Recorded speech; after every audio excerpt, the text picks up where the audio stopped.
My name is Jim Beekler. I am offering a program through the Vetha Center for Transdisciplinary Studies titled The Consciousness Revolution.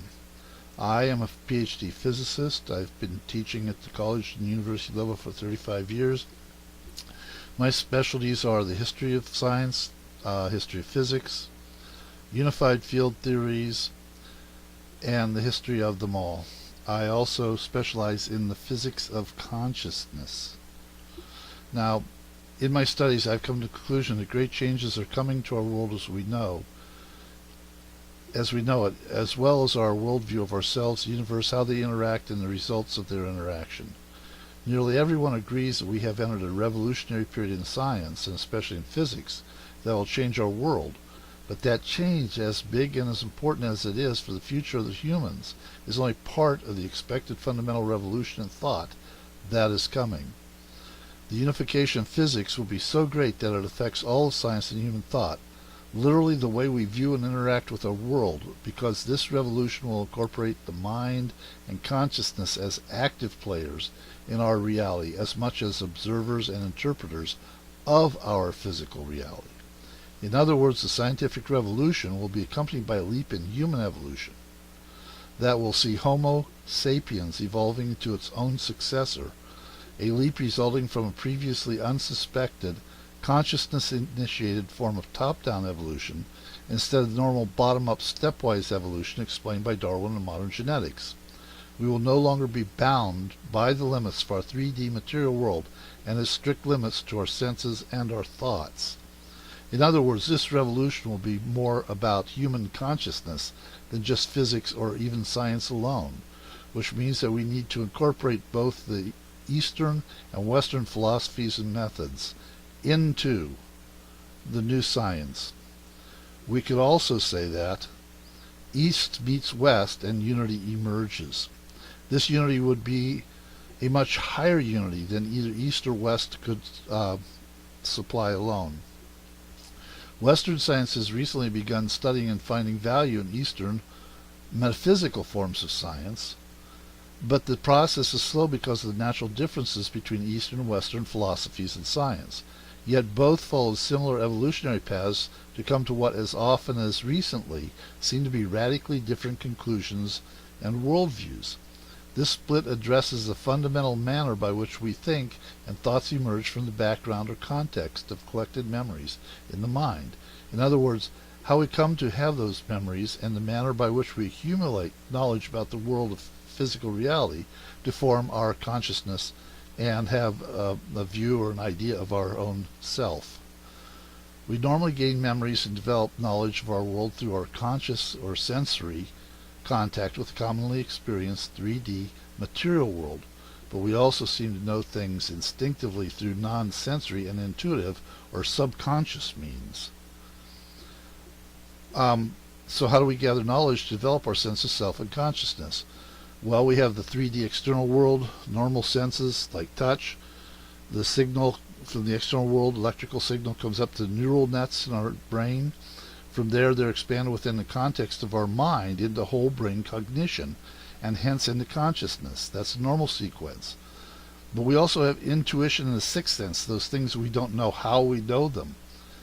They actually come from a fourth dimension, external world, to consciousness, hence to neural nets, where they come into the context of the mind and whole brain cognition. It's an opposite way of gathering knowledge.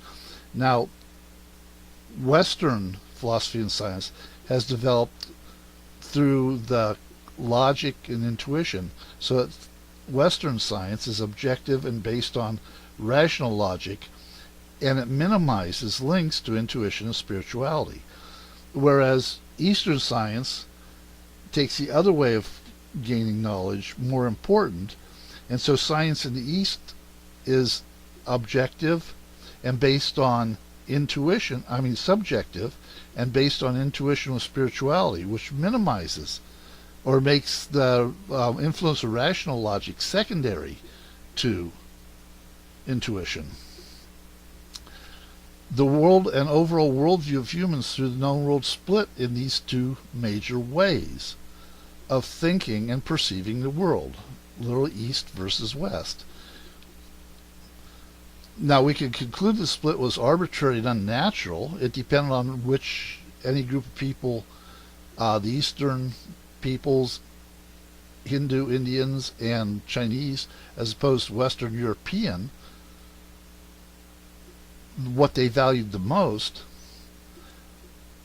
But possibly this was necessary by hindsight, because both approaches are now naturally leading to a common endpoint that naturally collects our errors of thought and interpretation nature. So we need to undo the split as soon as possible to have as complete and accurate a science of consciousness as possible.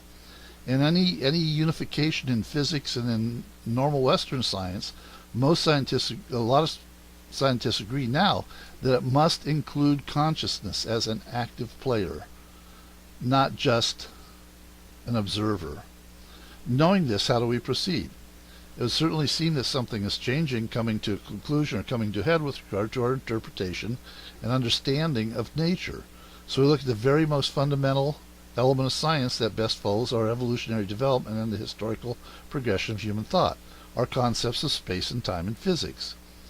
Now we could go back 100, 150, 160,000 years ago when humans, Homo sapiens, first emerged with a bigger brain, more complex brain.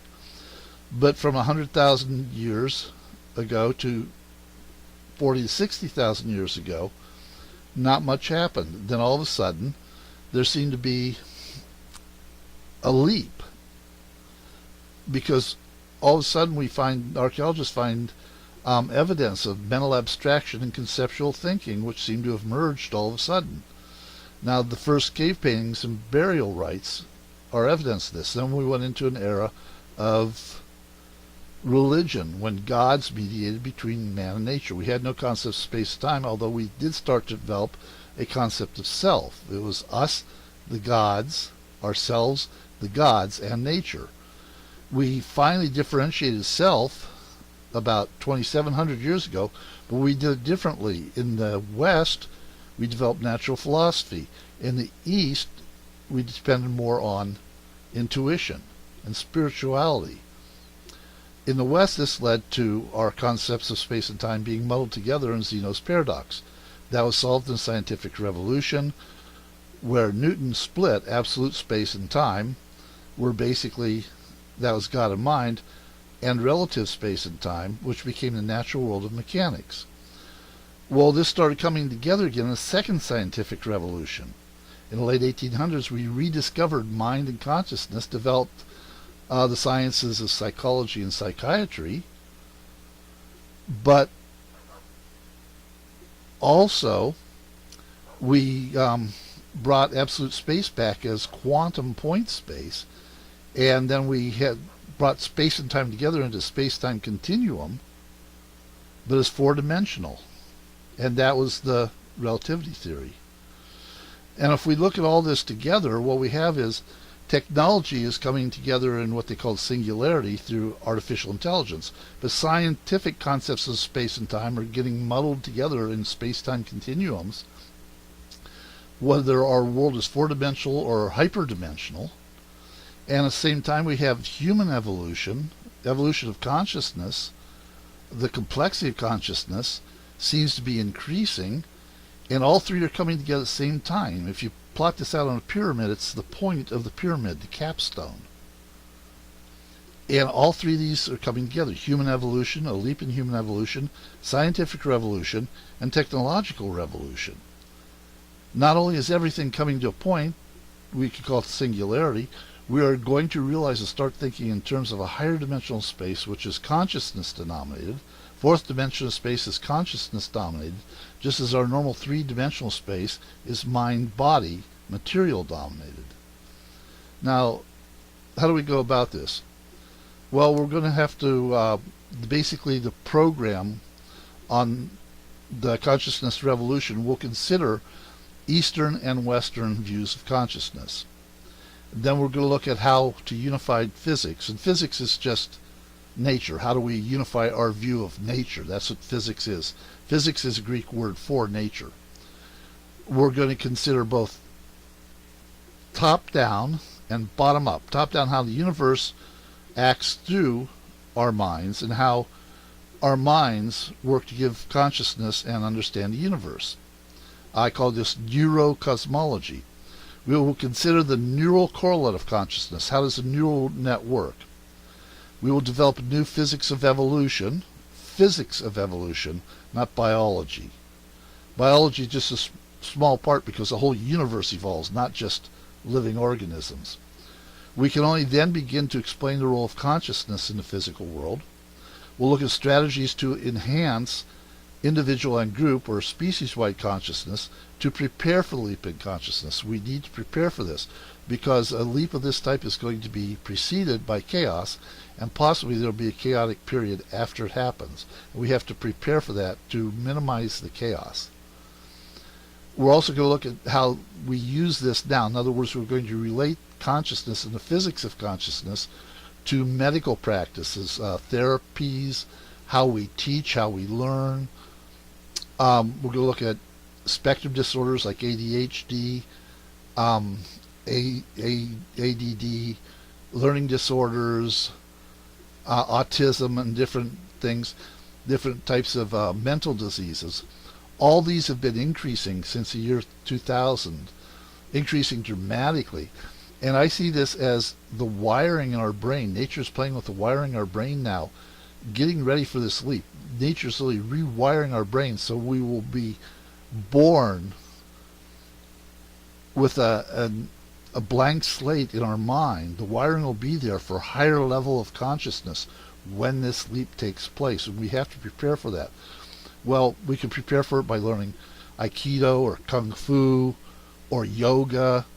And all these are methods, Tai Chi, all these are methods by which we can also help people without invasive pharmaceuticals, how we can help people with ADD, ADHD, and such.